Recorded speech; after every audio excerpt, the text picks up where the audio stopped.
Today we will read a book, The Big and Small Farm.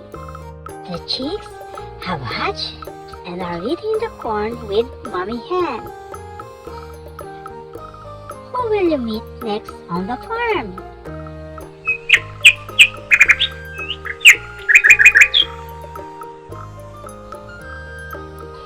The little lambs are playing in the field together. They already have a woolly coat to keep them warm.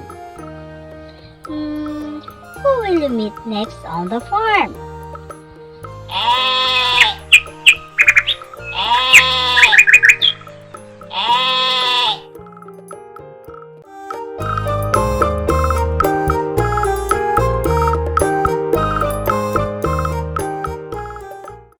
The piglets are rolling about on the mud. They do this to keep cool on a hot day. Who will you meet next on the farm?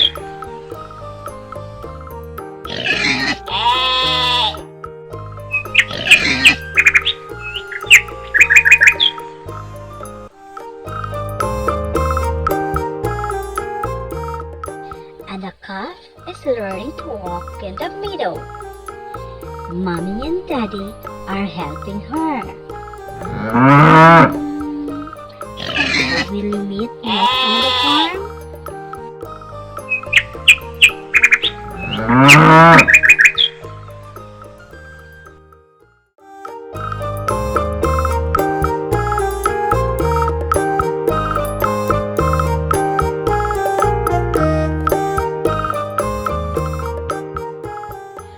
Horse has grown up to be big and strong.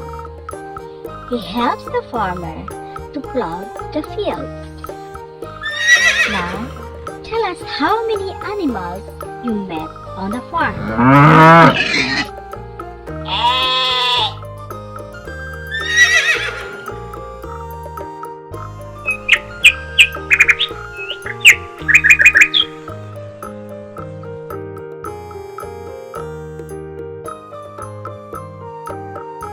And that's the end of the story, The Big and Small Farm.